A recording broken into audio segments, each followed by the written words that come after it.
Hello everyone, good evening to all. Welcome back again. लोगोफोर फिन खेबसे चेनेलाव फैफिनबावनाय जालायबाय। तो जायफोरा इन्टारेस्ट मोनो निश्चय नोंथांमोना भिडिअखौ नायलांनो हागोन। आङो मोननैसो आपडेट्स लानानै फिन खेबसे आंनि चेनेलाव फैफिनबावनाय जादों। तो बिदिब्ला लोगोफोर बांद्राय गोलाव खालामनो सानाखै दिनैनि भिडिअखौ जागायलांदिनि। तो आपडेट्सआ बयबो मिथिखानाय एसएचसी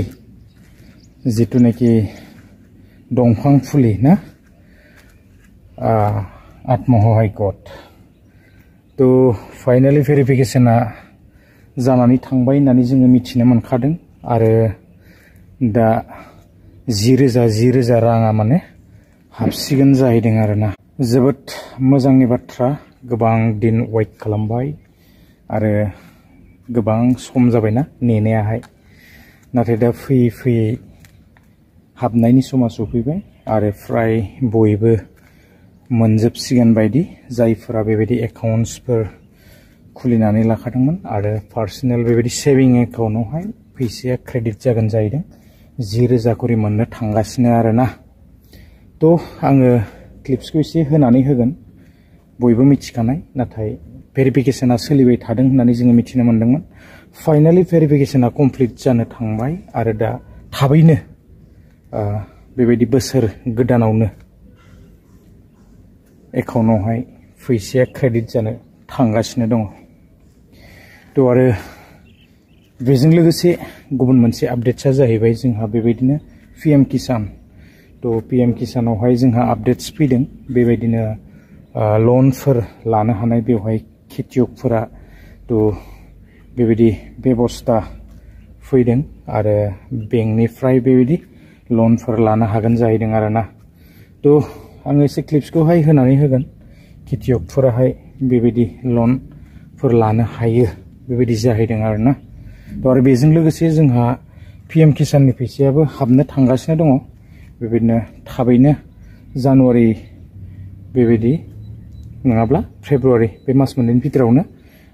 एकाउन्टआवहाय क्रेडिट जागोन आरोना तो लोगोफोर वेट खालामदो मोननो थांगासिनो दङ आरोबाव बेबायदिनो 2,000 रां ना तो आरो बेजों लोगोसे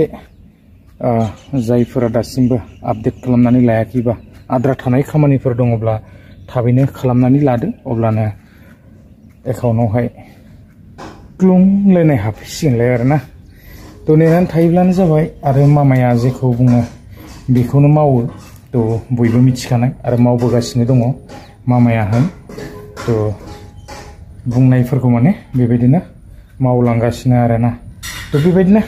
जोंहा एसएचसी फैसायाबो थाबैनो क्रेडिट जागोन बेजों लोगोसे आरो जोंहा हाबबावगोन नैबे पीएम किसाननियाबो हाबनो थांगासिनो आरो बेजों लोगोसे बेबायदि पीएम किसाननि जायफोरा माने आबादारि ना तो लनफोर बेबायदि लानो हानाय बेबस्थाफोर ओंखारदों जाहैदों तो एप्लाइफोर खालामनानै लायोब्लानो जाबाय ना प्रसेस मथेदि थांनानैहाय तो मोननो हागोन आरो तो लोगोफोर बिदिब्ला नेक्स्ट भिडिअ लोगो मोनगोन गोजोन्थों बाय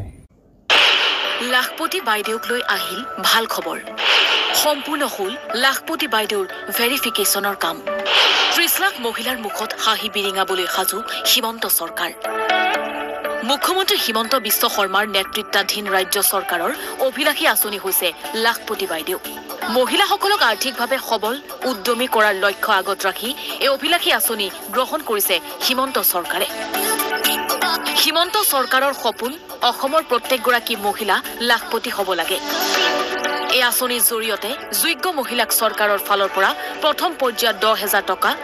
পৰৱৰ্তী সময়ত পুনৰ 25,000 টকা আৰু পাছলৈ 50,000 টকা আগবঢ়োৱা হ'ব যাৰ বাবে হিমন্ত চৰকাৰৰ এই আঁচনিৰ সুবিধা ল'বলৈ ৰাজ্যৰ লাখ লাখ মহিলাই পূৰণ কৰিছে প্ৰপত্ৰ অৱশেষত প্ৰপত্ৰ ভেৰিফিকেশনৰ কাম সম্পূৰ্ণ কৰিলে ৰাজ্য চৰকাৰে